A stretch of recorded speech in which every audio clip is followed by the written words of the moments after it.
儿臣拜见父王、母后。你胆子越来越大了，你还没当上帝君呢。儿臣没有得到允许，私自卷入北仙界战乱，违背天规，愿接受一切惩罚。你以为一句惩罚就足以了？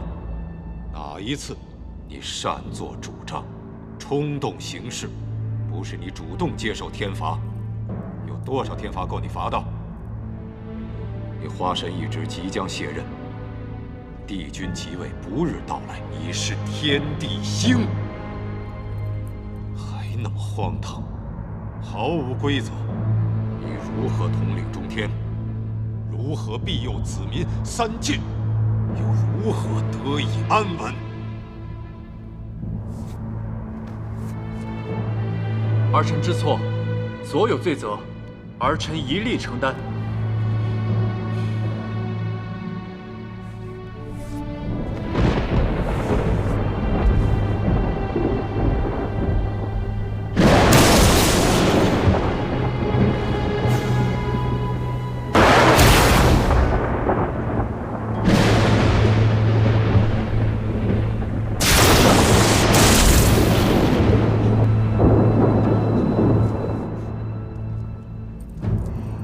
帝君，花神任期将至，要安排新任花神名单了。身后，花神一职，你就自行定夺吧。是。如今路遥即将继任为新的北界女王，昆仑与路遥情深意笃，若是联姻，昆仑怕是要入赘北仙界了。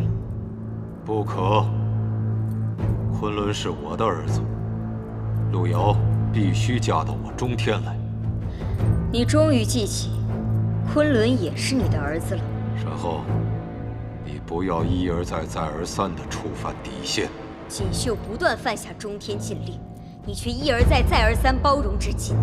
你不是偏爱是什么？你可曾为昆仑想过半分？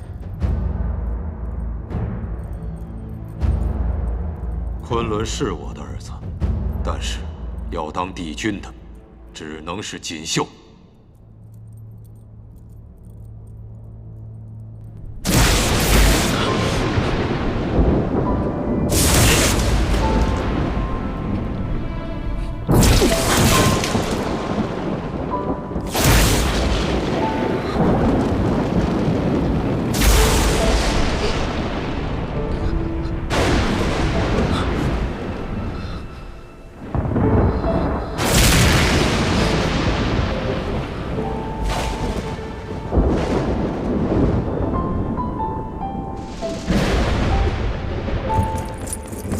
帝君，中天王在天刑台上晕过去了。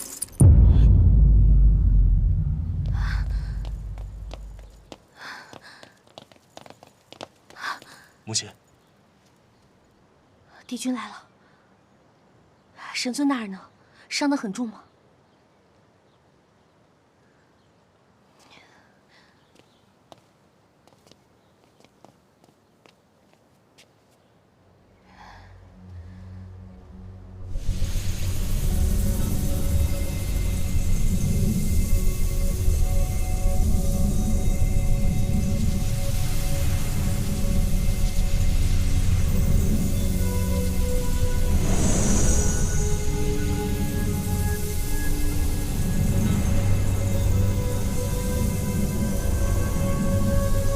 锁魂咒无法再禁锢住他身体里的力量了。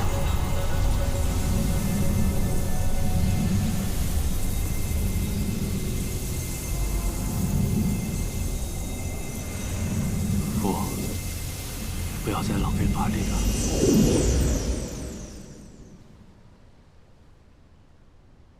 从什么时候开始，你的本体凋落得如此迅速？从无章回来之后，就已经是这样了。那你为什么不说？还执意要接受天罚？是儿臣做错了事，受罚是应该的。你这样的身体，怎么继承帝君之位？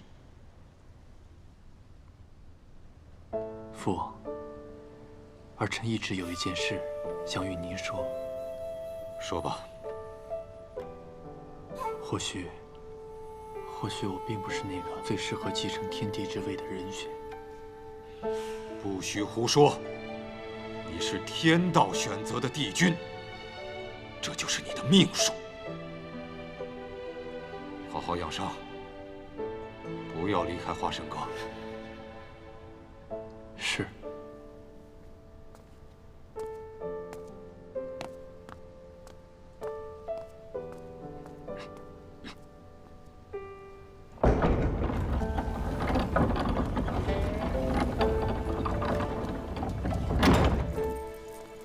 小仙参见帝君。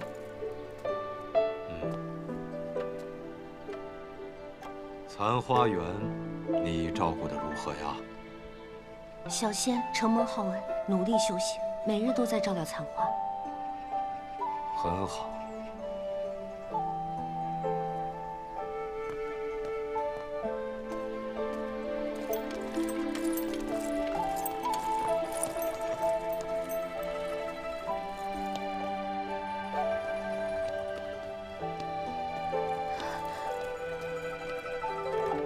你来了。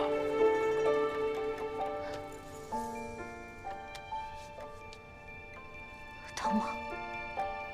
不疼，都习惯了。可是你明明做的就是对的事情，为什么要受罚？这在妖界是对的事情，可在中天就是不对的。你什么时候开始帮妖说话了？他们也都是生灵，本无过错，只是因为无法改变出身，便要被他界玩弄于生死之间，何其有过！我虽没有力量能改变这个现状，但是我能救助一些，还是好的。可是这样你会受伤的。无妨，只要我静心修炼，会好的。我帮你。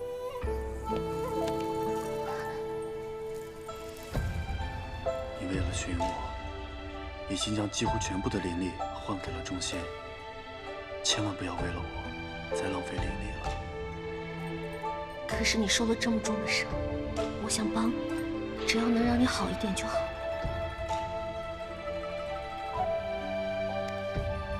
其实还有别的方式。什么方式？只要你每天都来看看我，每日照顾我，我一定会好得很快的。这些年，你确实变了很多。何出此言？当你还是红纱小妖的时候，常常折青鸟传信给我，上面只有短短2字：在吗？我那时不懂，也从来不回。现在想想，在吗2字虽然简单，却也是思念的表达。如果能回到当初，我一定会用心的回复你。我一直都在。如果你不说，我都已经快忘记以前的自己是什么样子。如果你想我了，一定要告诉我，千万不要藏在心里，好吗？好。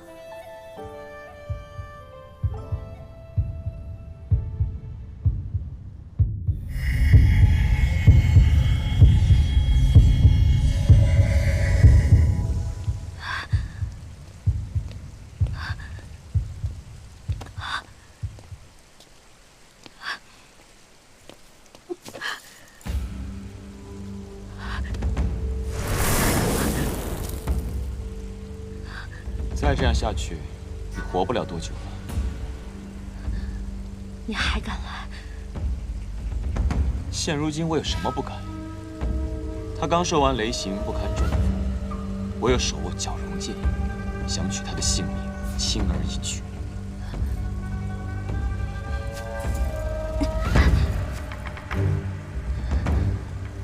你敢动他？你不怕死吗？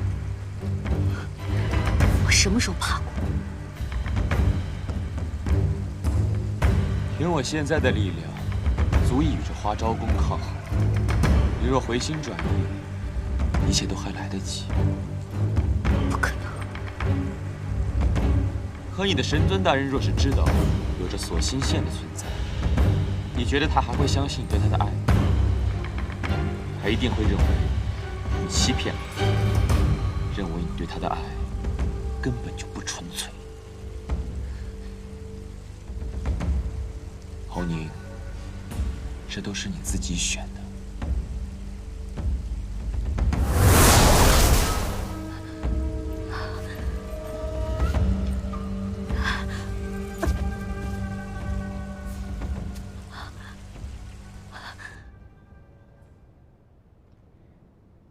听闻帝君说，木仙仙子近来看管残花园功绩不错，还日日照料中天王。是，说是那木仙懂些医治的药材秘方。神尊大人最近看起来颇有气色。如此，甚好。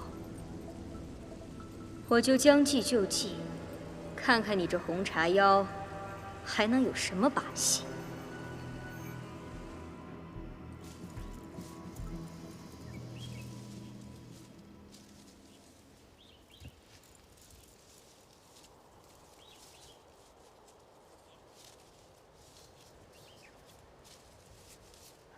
哎，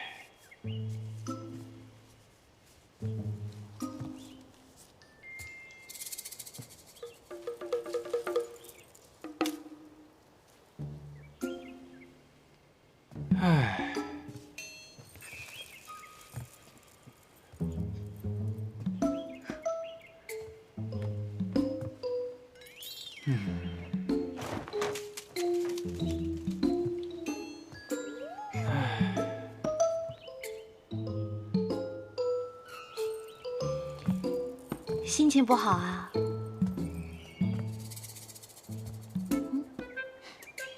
这时候知道对我细心了。其实啊，也不是什么大事。我刚刚给母后送去了我亲手制的点心和百花酿，心里有点忐忑。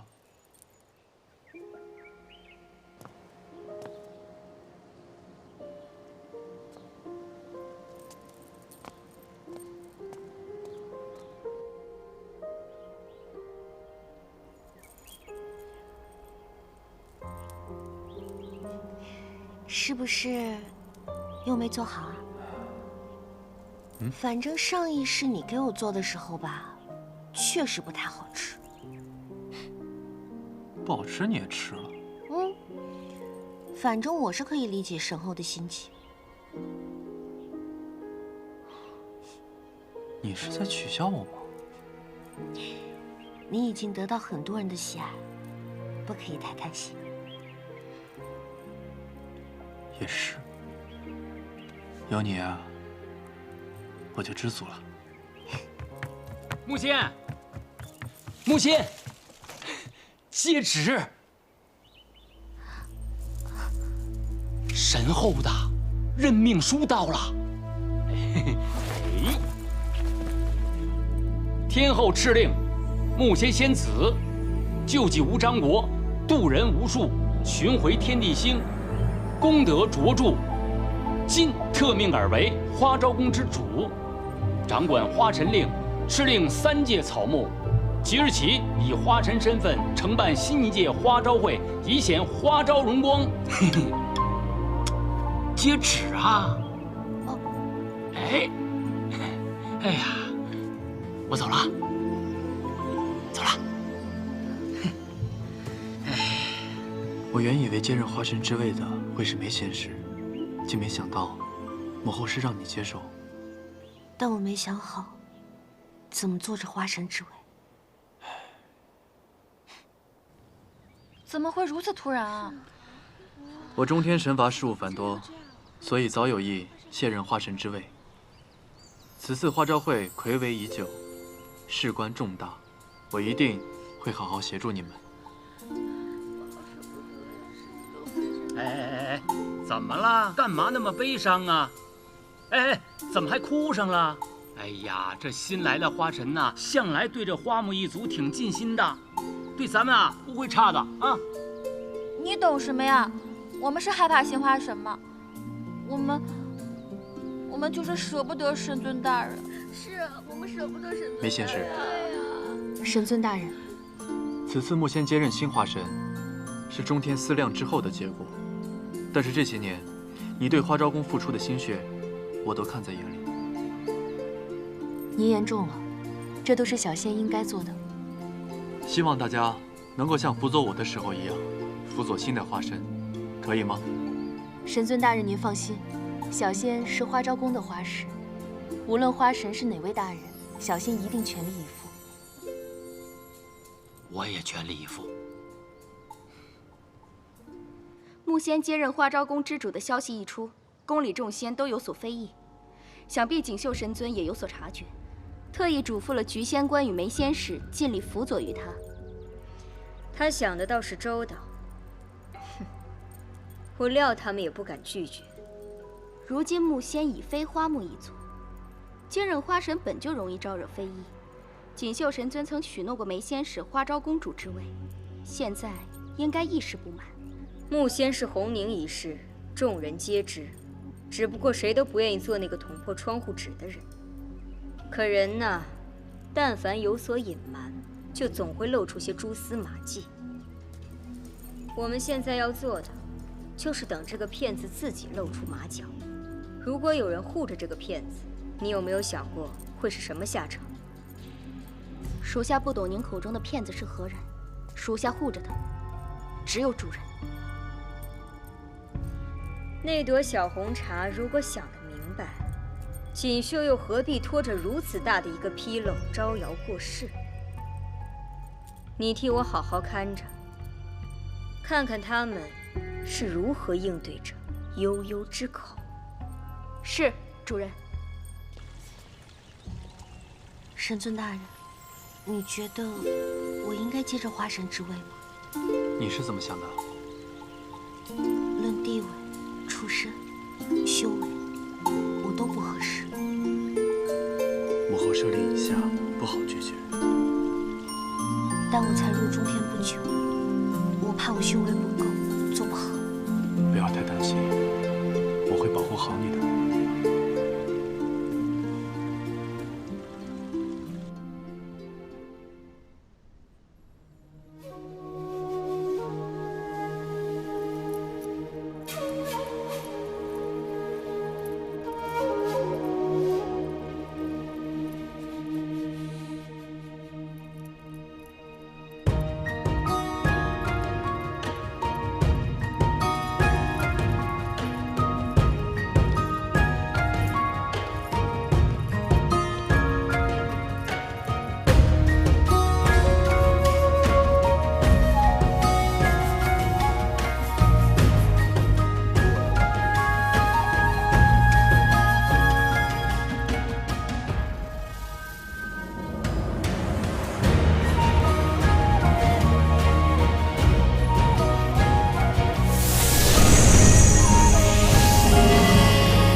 木仙，你乃凡人修功德成仙，并无神根本体，只能用花神令号令百花。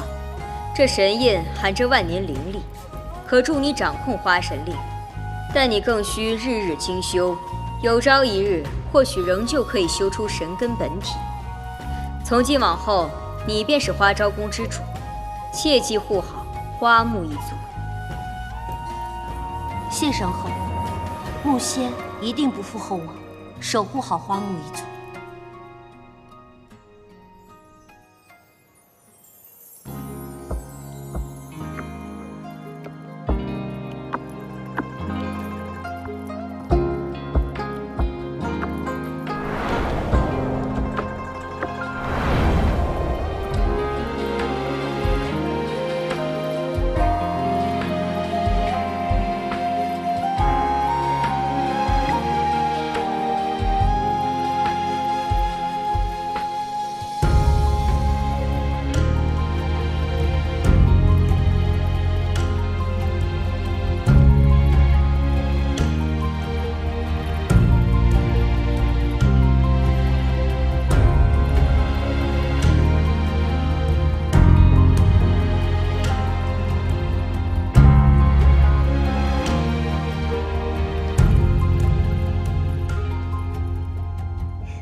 免礼。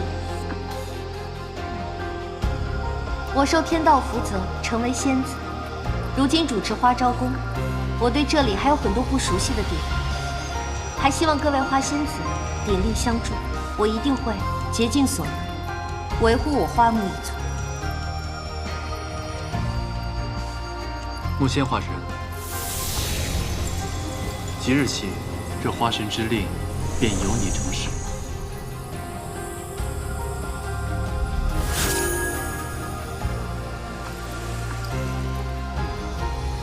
恭贺花神，免礼吧。是。这次的花招会已让诸位等候千年，不久将至。梅仙使、紫藤仙使，还有兰桂二人，就烦请4位仙子与我一起打理这次花招会。是。是。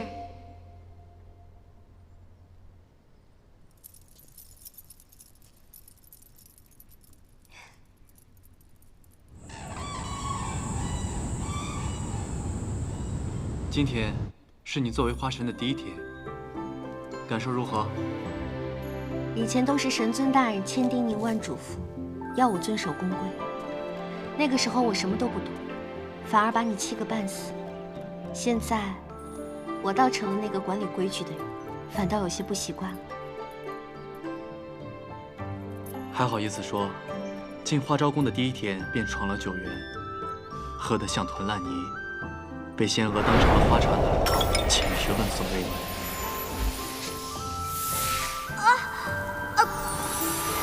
呀，何方妖孽！主要是怕有什么事情做不好，会影响到你吗？不用害怕，花昭宫过了千年，早已步入正轨。况且还有菊仙官和梅仙使会帮助你的，不用担心。幸亏啊，我还有很多地方需要向他们学习。眼下最重要的便是花招会，有什么不懂的，随时来问我，他也会时时为你开放的。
白茶就是天选之子，我就是万妖之首。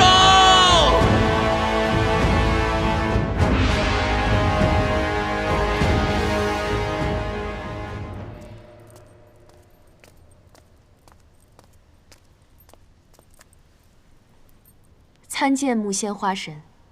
免礼。梅仙使，花神谱的名单准备的怎么样了？预选的名单都在这儿了，请花神大人过目。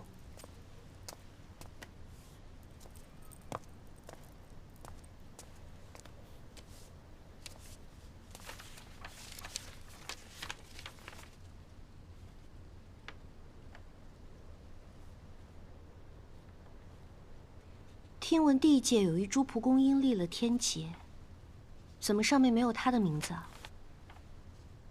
蒲公英，小仙确实从未见过蒲公英一族。那这个曼陀罗有点眼熟啊。曼陀罗1000年前已经历劫上天，上次花朝会时没能成功开花，这次花朝会是紫藤仙子力荐的，听说法力修为极为高明。紫藤，当年白茶一事，就是因他和信仙使的一己之私所害。行了，就按照这个名单去通知吧。是。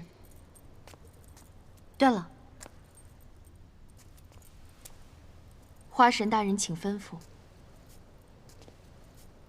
我虽上天界不久，但是在凡间的时候就一直听闻，梅花一族傲雪欺霜，素有高洁之誉。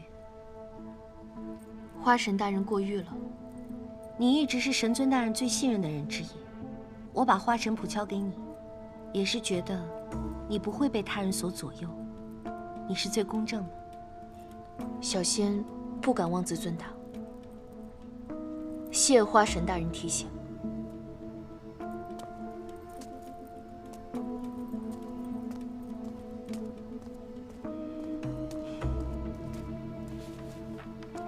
没想到紫藤的手都伸到这花神谱上来了。哎呀，紫藤成为仙使，掌管训导引渡出入天界花仙一职，本来积累不少，又和神后关系密切，梅仙使啊是有口难言呐。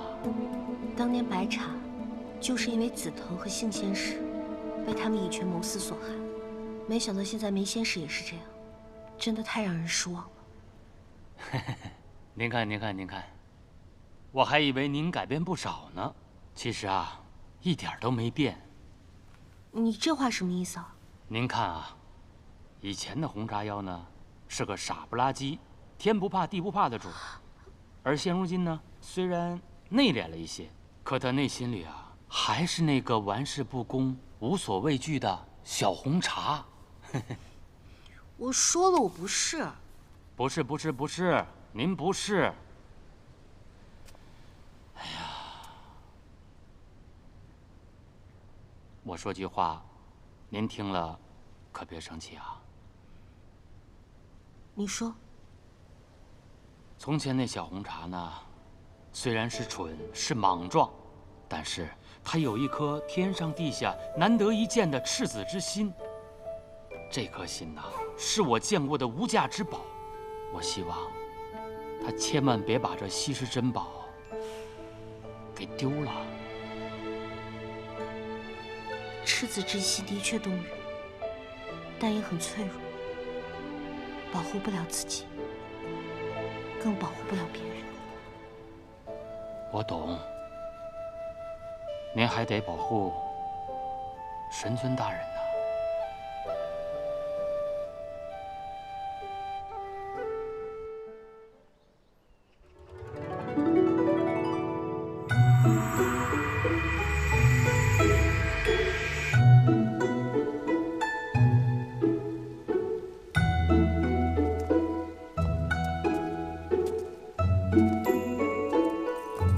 参见锦绣神尊，昆仑天君。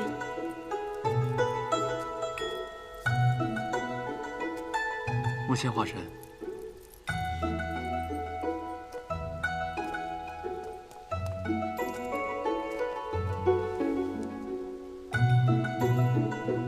我与花昭公渊源颇深，木仙花神可不像某些人一样，看都不让我看，就把我赶了出去。昆仑君言重了。既然各位宾客已经落座，那本次花朝会正式开始。梅仙使赐酒。赐百花酿。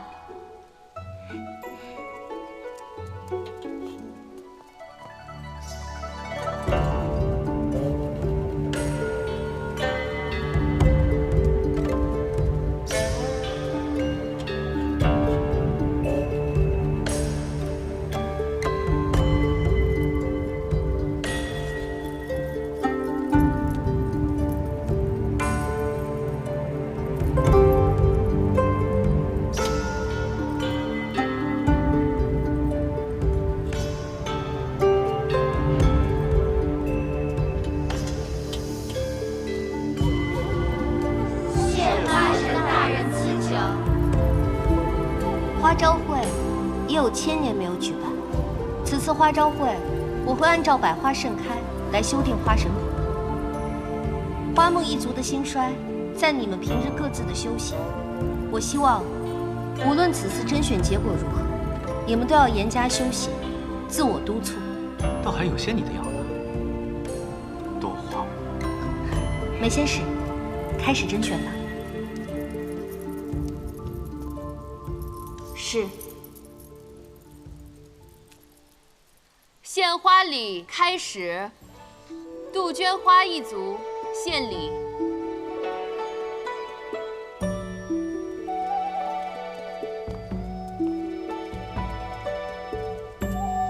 杜鹃花一族拜见花神大人。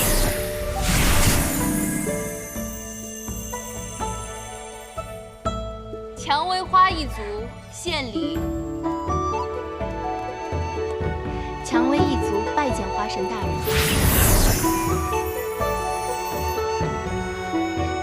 曼陀罗花一族献礼。曼陀罗花一族参见花神大人。免礼吧。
你为何行刺于我？杀的就是你。我们有什么恩怨吗？我入花昭宫1000年，一直都小心翼翼，生怕出一点错。这次花招会，就是为了一雪前耻。可你算什么花神？凭什么来选我？木仙花神乃是神后亲选，你可不满意？他以为装出这副道貌岸然的样子，我就会认不出了吗？你问我们之间有什么恩怨，你可还记得？当年你我一同进入花昭宫，我历尽千辛万苦，受尽雷刑，险些丧了性命，才得以上天拿到仙级。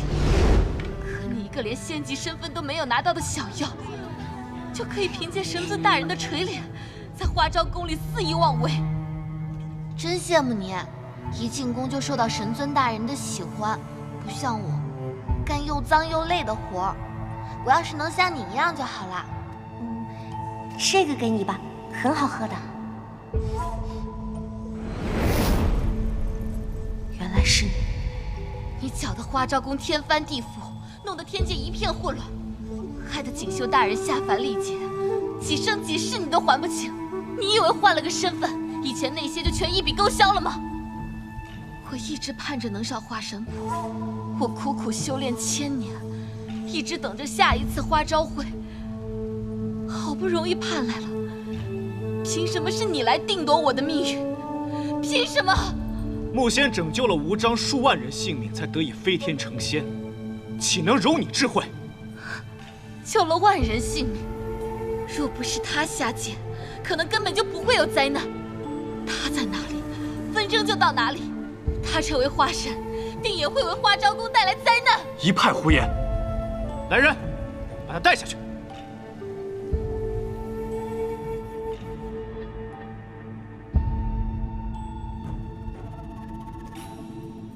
如此心怀叵测，是怎么经过你们的挑选，上了花招会的甄选名单，还拿到了花剪的？是小仙的失职。母后，刺杀的仙子还压着呢，咱们先别着急怪木仙呀，他也是受害者。母后，昆仑君所言极是，追责重要，追根溯源同样重要。还请母后允许我们审问曼陀罗。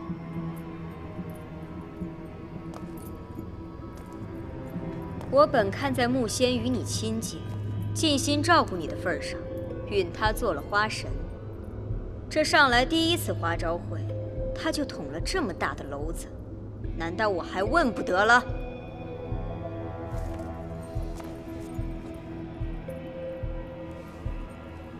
小仙恳请神后责罚。此事和你有干系？曼陀罗1000年前甄选失利后便耿耿于怀，此事小仙一直知道，却没有重视，这才让他剑走偏锋，造成恶果。小仙负责花招宫期间，没能将他引入正轨，此罪一；在明知他心生愤懑的情况下，却依然心存侥幸地发下花锏，此罪二。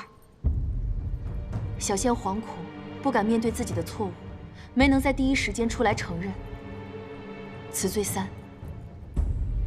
请神后责罚。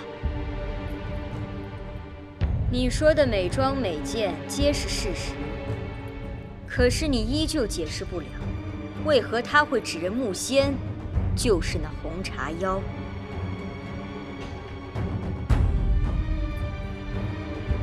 可能是小仙误导了他。小仙对木仙成为花神一事心有不甘，所以向他多抱怨了几句。但是他神志不清，说的话实在不可作数。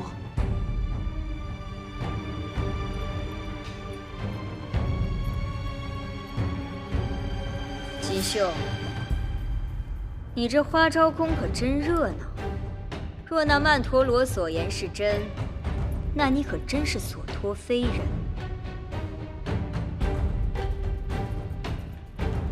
曼陀罗刺杀花神一事属实，摘其仙籍，拨入麒麟洞。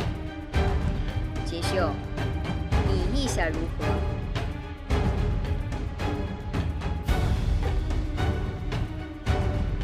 母后，儿臣自当与木仙花神重整花招宫，绝不会让此次事情再次出现。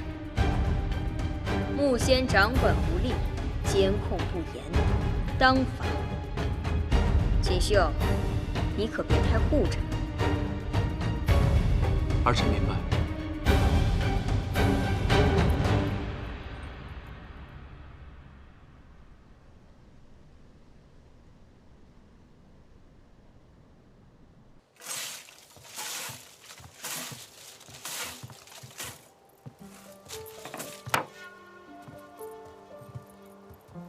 拜见神尊大人。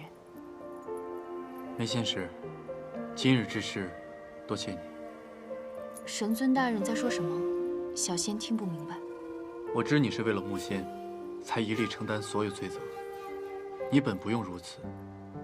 如今木仙被罚入百花图，你被罚来了残花院，是我连累了你。是神尊大人将小仙想得太好了。小仙是怕被发现后，被罚得更厉害罢了。你今日说，对木仙成为花神一事，心怀不满。是小仙修行不够。经此一事，我发现我确实没有资格成为花神。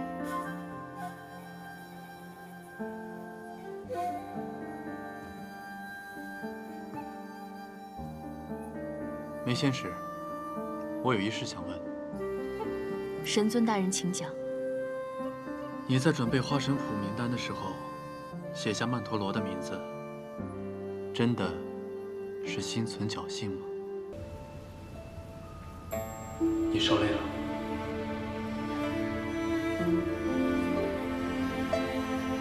神尊大人，如今你是花神，不用再叫我神尊大人了。可是我做的并不好。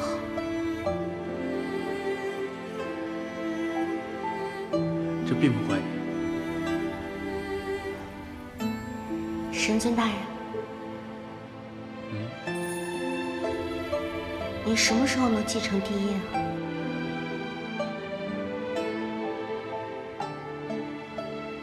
母后已经找人算过了，就这几日吧。你一定会是一位很好的帝君。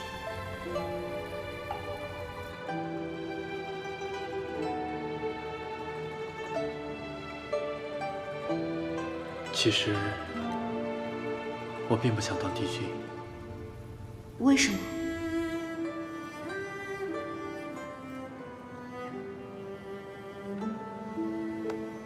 因为不合适。神尊大人功绩卓越，修为了得，是天道选择的天地星，没有人比你更适合了。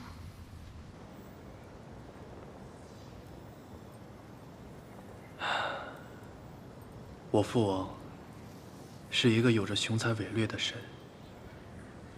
他在大是大非的问题上异常的冷静与清晰。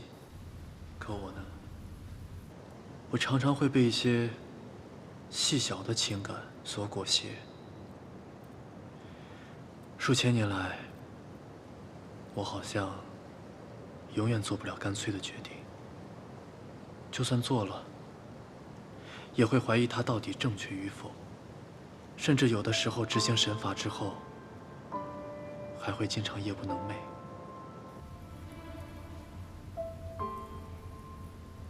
你为什么从来不跟我说这些？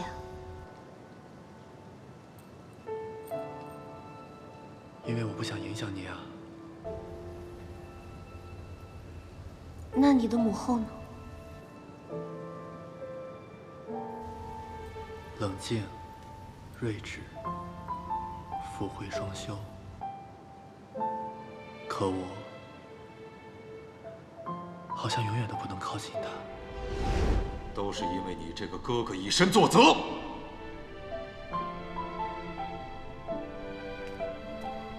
母后，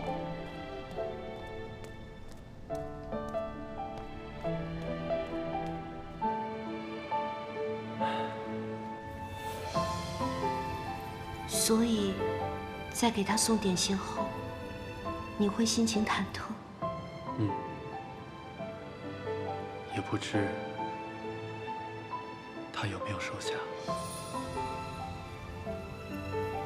所以梅仙使拿走的百花鸟，就是神后退回来的吗？神尊大人，时候不早了，你早些回去休息吧。无妨，再多陪你一会儿吧。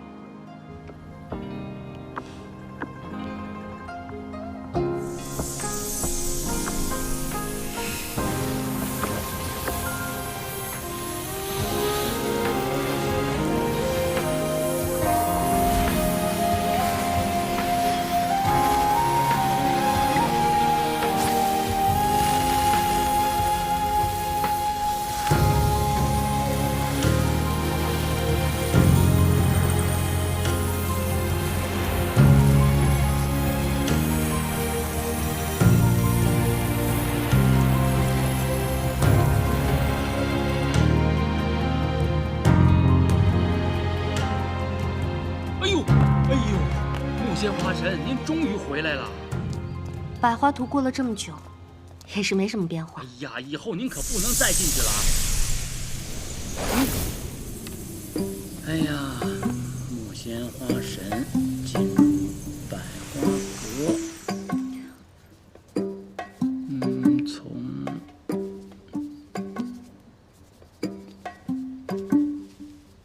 你又在这里乱写什么？哎，什么叫乱写呢？记录你们花神大人的一举一动，那是我们史官的职责。哎，那以前神尊大人在的时候，你也记得这么详细吗？那当然了，我是谁呀？我是史官，你不能质疑我能力啊。那神尊大人以前在中天是怎么成长的呀？中天的时候我哪知道啊？你不是史官吗？哎呀，我只记录他成为花神大人之后的事儿。之前你说神后不喜欢来花昭宫，他也不喜欢花木一族，这是为什么？不是跟你说了吗？不可探究。可是她是神尊大人的母后啊，她为什么不喜欢花木一族？哎呀，你别问了行不行啊？不是，那为什么昆仑君的本体是冰，神尊大人的本体是牡丹呢？您哪那么多为什么呢？我都跟您说了，别问我了。您要是真想问这些事情，你去问那个天枢尊者。天枢尊者？去那个中天神宗祠。神宗祠？这个中天神职啊，每3年有1次机会，可以去求天枢尊者答疑解惑。3年才有1次啊，只有1次机会，而且啊还要付出一些代价呢。什么代价？无法预测的代价。哎，您干嘛去啊？不是，回。哎呀，你说我记还是不记呢？哎呀，我哪是史官呢？我还不如一个死官呢。花神大人，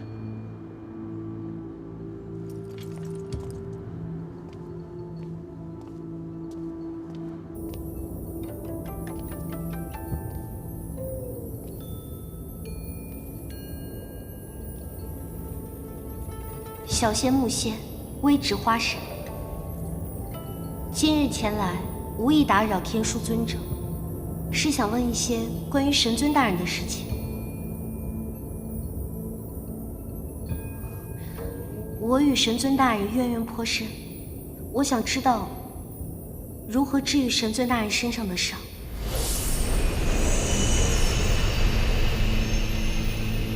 解开锁魂咒？何为锁魂咒？该如何解开呢？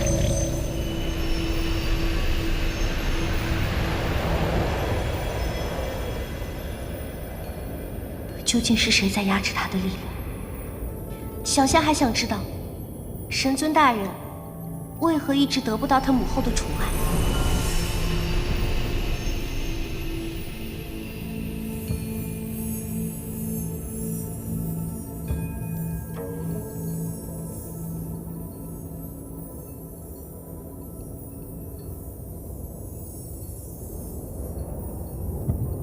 神尊大人不是天地星吗？为何他的生辰之夜被烧毁？被谁烧毁的？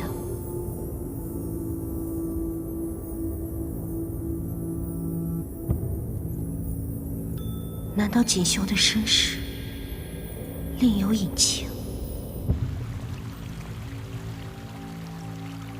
参见中天王。不必多礼，母后可在宫中？回禀中天王，神后在宫中。不用了，我自己送去便好。昆仑天君一向如此。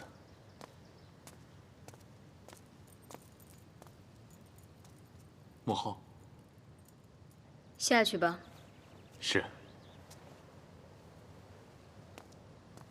今日怎么想着来我这儿？儿臣前些日酿酒，味道比以往好了许多，便又做了些人间的糕点，想拿来给母后尝一下。放下吧。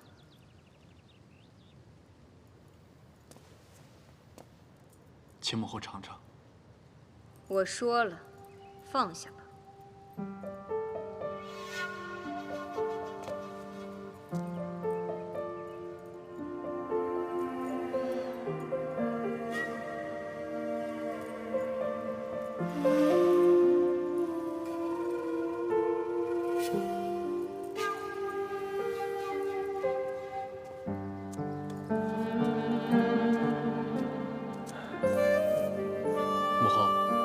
儿臣今日前来，还有一事。儿臣历劫2世，又在虚空中度过千年，一直未在天界久居。如今好不容易回来，公务缠身，鲜少陪伴于父母身边，所以儿臣想举办一场家宴，大家一家人坐在一起，不聊公务，只话家常。公事繁忙，偶尔前来便已经是尽了孝道。家宴之事，哎，哥也在，你来也不说一声。自然是先去找了你，你不在殿中。嘿，母后，哎，这不是咱们在吴章吃的点心吗？哥，肯定是你送的，我也要一份。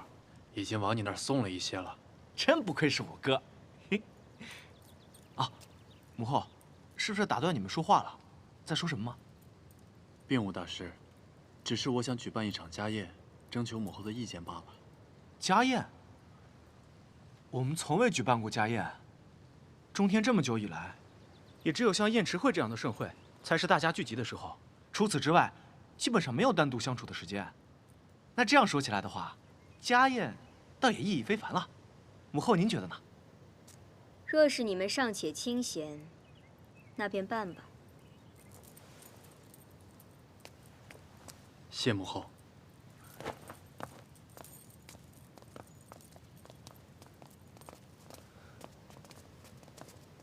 哥，这家宴我叫上路遥，不为过吧？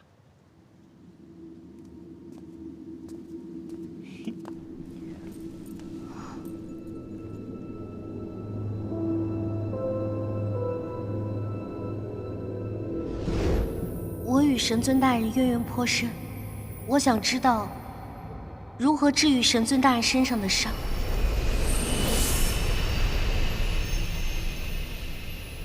解开锁魂咒。神尊大人身上的伤，到底是什么伤？修炼通海之术反噬造成的旧伤罢了。通海之术是帝君必修的法术，昆仑也要修吗？是。那为什么只有神尊大人反噬的这么严重？大概是因为昆仑没有好好修炼吧。锁魂咒，锁魂镯。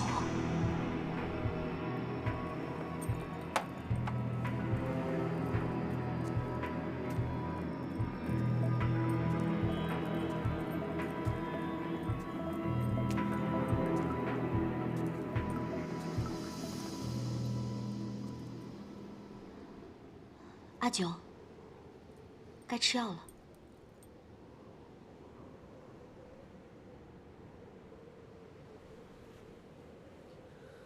滚！药若是凉了，便会很苦。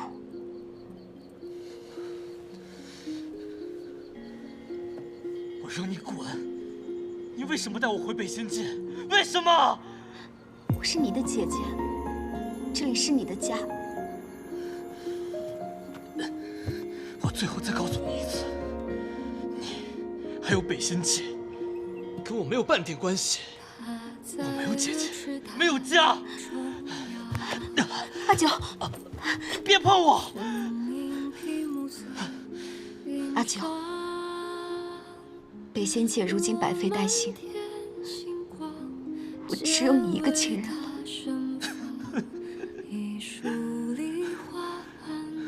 当初父王把我关押，我重病之时，你可曾记得我？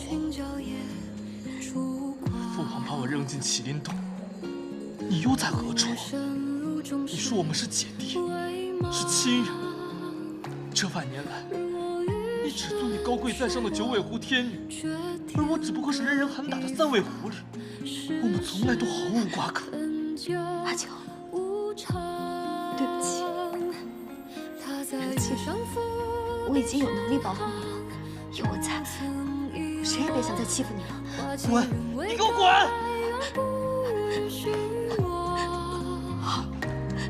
看着故人久别无恙，隔世相望，是一瞬掀起海浪。往事几传说的酣畅，不如尘扬。四季太漫长，有序流芳。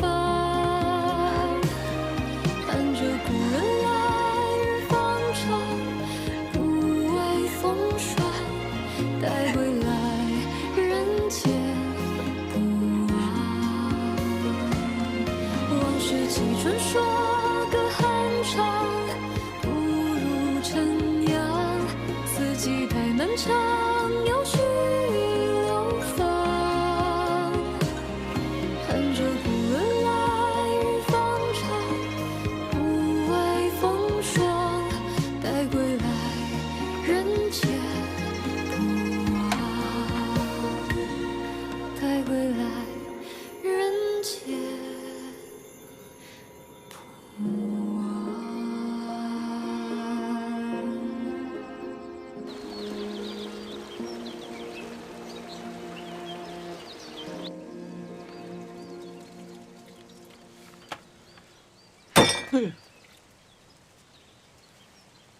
让你写情史，写的全是我跟华神的言情本子。不是，神尊大人，您要是觉得哪个地方不够细节的话，我可以重新写。也并不是完全没有可取之处啊。好好好。哦呦，对了，神尊大人，花神呢？刚才向我打听您的事情。打听什么了？就是一些有的没的。有的没的是什么？就是有的没的。什么是有的没的呀？就是有的没的嘛。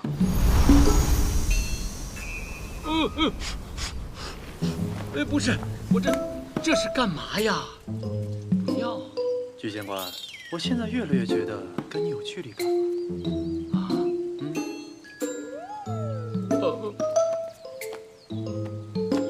大人，我跟您没距离。神尊大人，我永远属于您。罢了，他人呢？啊，应该去找您了吧？行，我走了。哎，好好写，走。哎，记住了，是他先让我娶她的，别嫌烦了。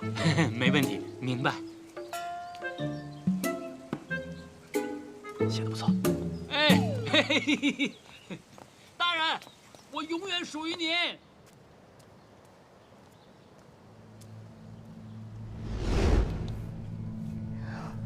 疼吗？不疼，我都习惯了。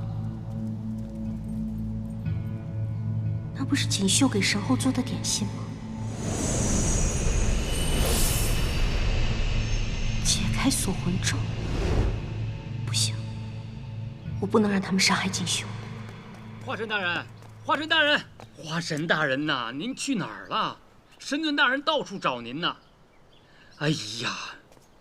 花神大人呐，您下次再出去啊，您跟小的打声招呼行不行？主要是中天王千叮咛万嘱咐，让我照顾好您。您说您要一旦走丢了，我怎么了？怎么出去这一会儿就这样了？身体不舒服啊？还是谁欺负你了？帝君他住在哪儿？帝君当然是在中天了。这什么奇怪问题啊！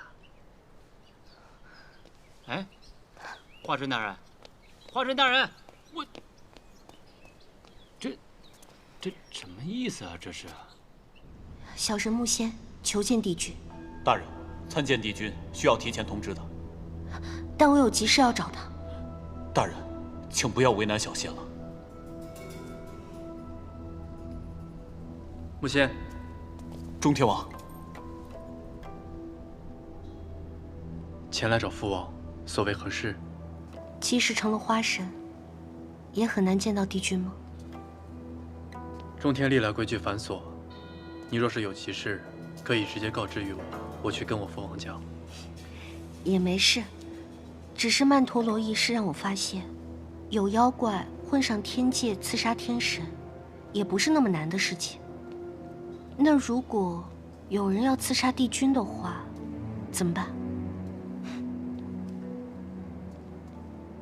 你知不知道你在说什么？花昭公怎么可以和中天相提并论啊？花木之仙，若是争奇斗艳，倒是一把好手；可是论武力的话，跟中天差的可不是10万8千里。在花昭宫里发生的事情，在中天是断然不会发生的。可是曼陀罗也是借着紫藤仙子之力才会这样的。你天天都在瞎琢磨什么呢？是你自己说的，花木之仙武力不行。那是他们不行，又不是本尊不行。方才情急，就直接冲来了中天，竟然没有想过会给神尊大人带来麻烦。日后还是要考虑的周全些。你昨夜来找我，是何事啊？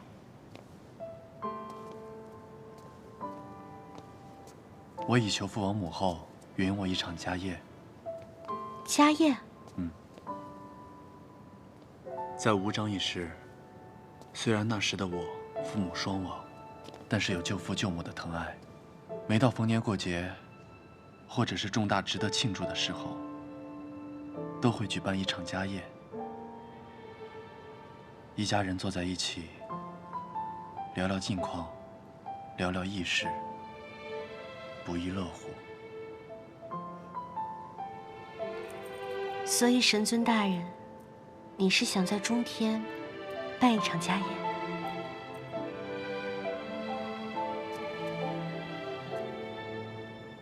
我想邀请你一同参加。我在家宴上，我想正式向父罗母后提出要娶你为妻。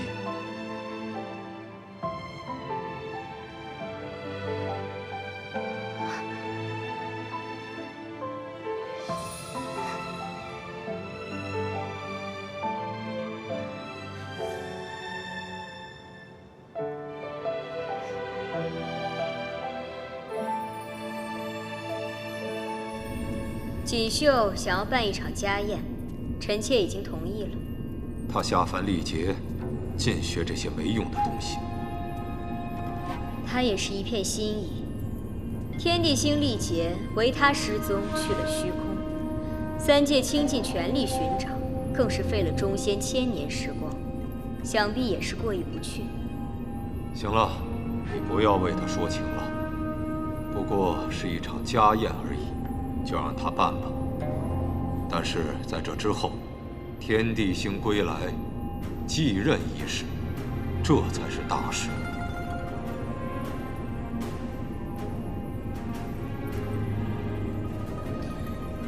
帝君果然还是想让锦绣继任大统。这件事情我已经说过多次，我不想再讲。天地星继位，天经地义，臣妾自然不敢贸然置喙。只是昆仑君一心辅佐哥哥，这念头即使是我，也影响不了分毫。昆仑此次历劫，虽然天地星未亮，但是确实长进不少啊。帝君有所不知。昆仑君此次历劫，与北仙界女王路遥成为生死之交。臣妾想恳请帝君准许昆仑君与路遥的婚事。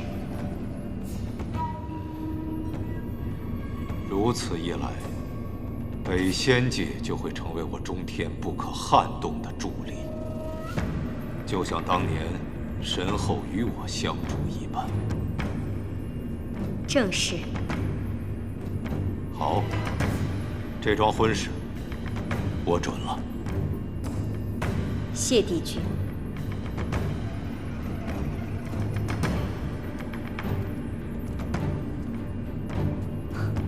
对了，还有一事怕帝君不知，锦绣举办家宴，她要带木仙一同出席。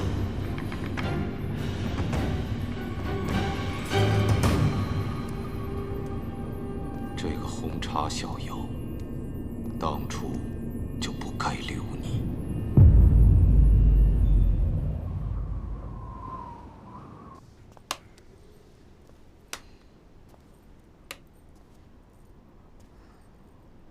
挺胸，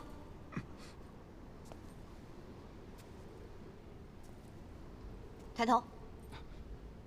好歹也是将领，如此这般，成何体统？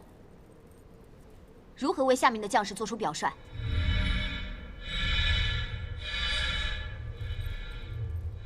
下去吧。是，天女。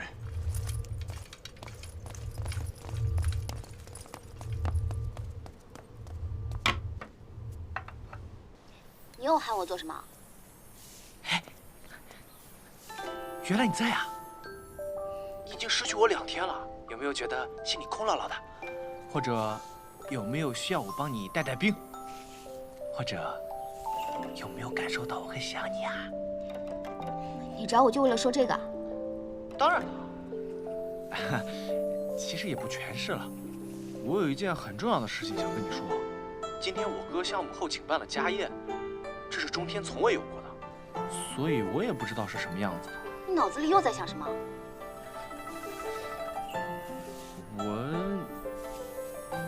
这样的家宴吧，虽然不像宴池会那样的盛大，但也算是意义非凡啊。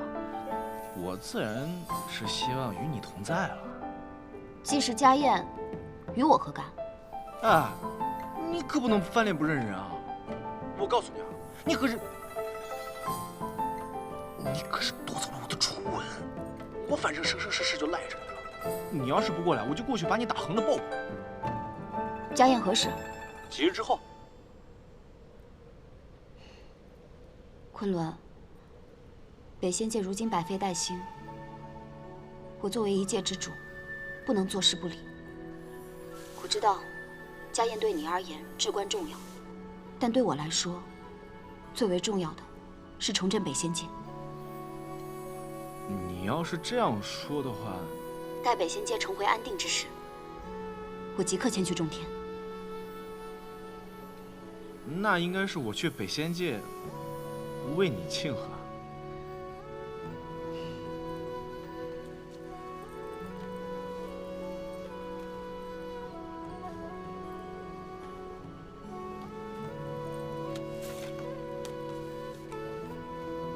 苍梧山白灵，求天女娘娘成全，与那小狐狸相守一生。吴章国昆仑，知天女娘娘灵验，望与天女路遥长相厮守。待那日到来之时，我以天女身份步入中天，为我们举办一场盛大的婚礼。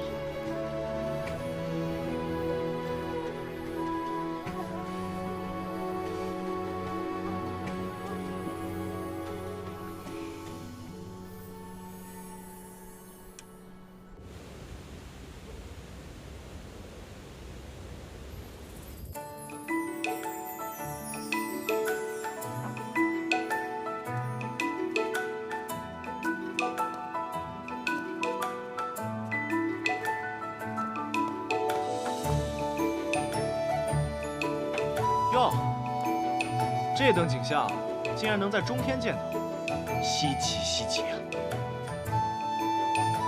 这么闲吗？害羞了？别害羞啊，哥，这不挺好的吗？这等人间烟火，竟然能在中天的后花园里出现，简直就是奇迹！警告你啊，今晚可不许放烟火。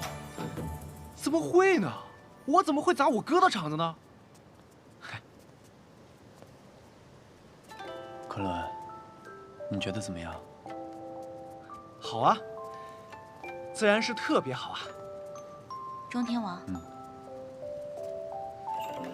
这不是咱们在吴章时最爱吃的八宝鸭吗？没错，在人间经历的一切，都想带回来给父王和母后试一试。哥，我想过万般可能，却没想到你居然会有这副面孔。瞧瞧，瞧瞧这些蜡烛灯笼点的啊！若是天上真有夜晚，烛光摇影，倒还别有一番诗意啊！绝了！昆仑，不如你今晚还是别参加了。哎，别呀，哥，我开玩笑的，我是真心为你开心。自从你跟木仙在一起之后，你可算是有个人样了。人样？胡说八道什么呀？我是说，有情人终成眷属。闭嘴！嘘。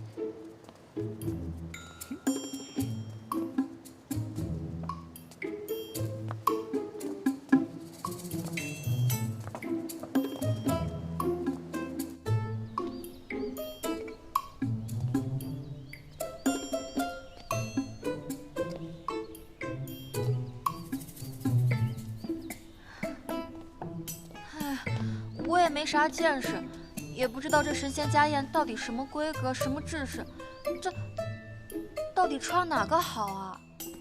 随便选一套就好了。哎，这怎么能随便选呢？您是要跟天地神后在一起的。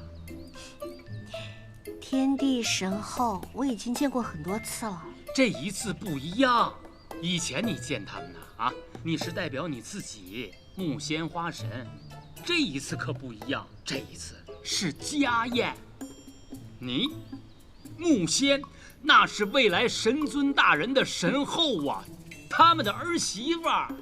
你穿的太朴素了，容易让人看清啊。对。哎，那就穿木仙大人领制花神那套啊。哎，不行，万一被人说太轻狂呢？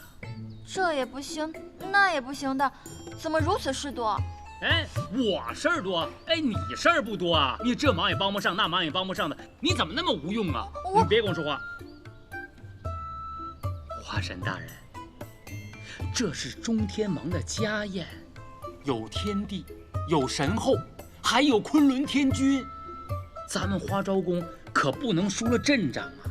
花神大人，哎，您看这套怎么样？我觉得穿这套就挺好。花神大人，您这套会不会太简单朴素了些？对呀，简单朴素才对，朴素点好。不是，花神大人，花神大人，您大人，大什么人啊？大人，就怪你。啊，我。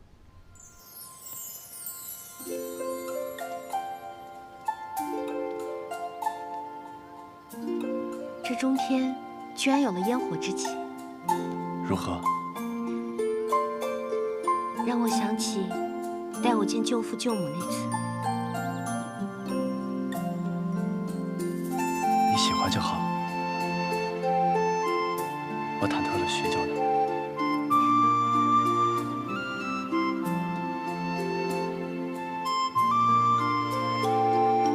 原来神尊大人真的变了。走吧。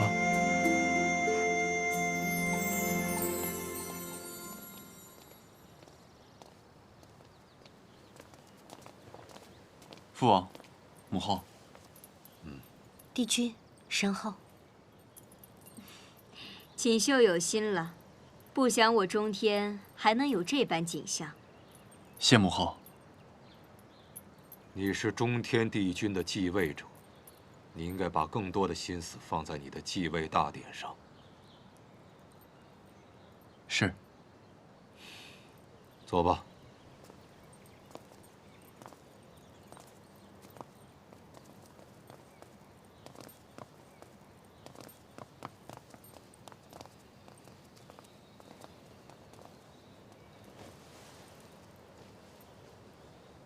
哥哥既然开设家宴，我虽然不像他那么无微不至，但我也是带着心意来的。这么晚才来，不懂规矩。这凡间的美食啊，怎么能无酒作伴呢？天界的酒，要么寡淡无味，要么香气刺鼻。尝尝我自凡间带来的花雕酒，可是我费了好一番功夫呢。好了，既然人都齐了，便开始吧。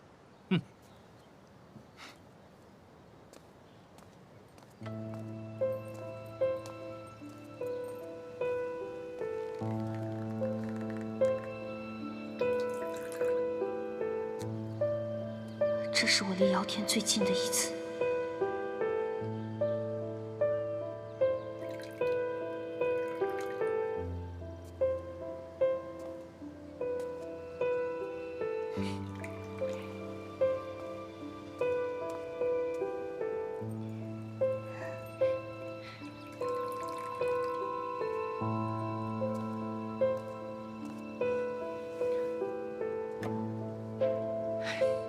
这凡间家宴，口味地域各不相同。父王母后不知，锦绣在凡间时还曾学过做菜，做的那叫一个惨不忍睹。难怪锦绣归位后还亲手做点心。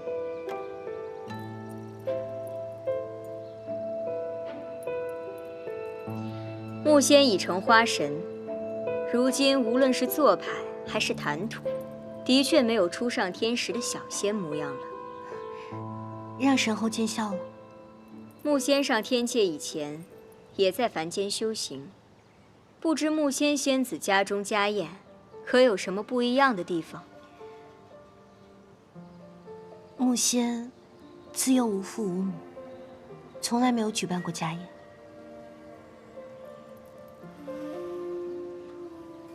凡间之事不上台面，虽然未曾经历，也不至于可惜。既上中天，以得长生，区区数十载，确实不必再挂怀。儿臣有重要的事要请父王和母后成全。你要办家宴，我已经成全了你，你还要提什么要求？报，神罚殿要务，请神罚者前去处理。神罚之事重要，我看今天的家宴就到此为止吧。那个父王，也不差这一时半会儿的，不如我代替锦绣去执行一次神罚吧。我早就想体验一下神罚者的造型了。胡闹！神罚者岂是说提就提的？神罚重要，你先过去吧。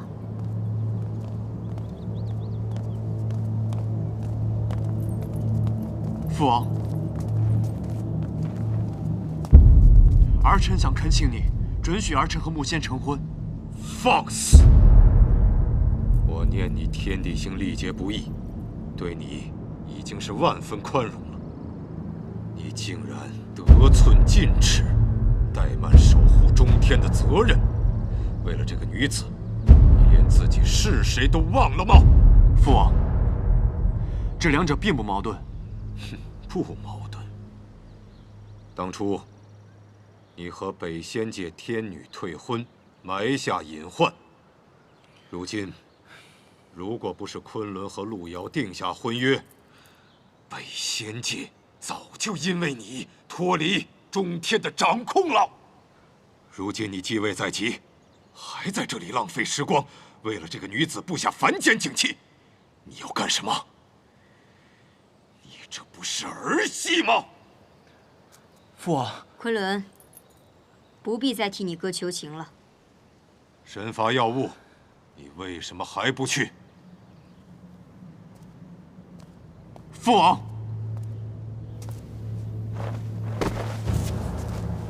父王，儿臣从小生活在这中天，时时谨记您的教诲，处处谨慎行事。要不是此番历劫，儿臣永远无法真切地明白您、母后，还有昆仑对儿臣的意义。木仙是儿臣心爱的女子，儿臣恳求您，希望您能允许我们的婚事。我当帝君上万年，从来没有举办过一次家宴，你知道为什么吗？因为它会让你变得软弱。如今，我同意你办家宴，那是对你的宽容和怜惜，但绝不是纵容。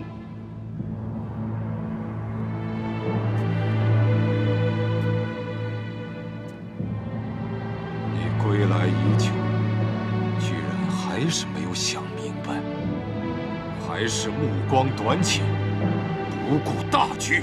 你以为天地星历劫是为了让你领会凡间的情爱吗？错，是为了让你明白，世间有诸多纷争，唯有秩序、公平、公正是不变的真理。父王，儿臣所求，不过是与心爱之人携手，从未想过就此懈怠。你没有资格。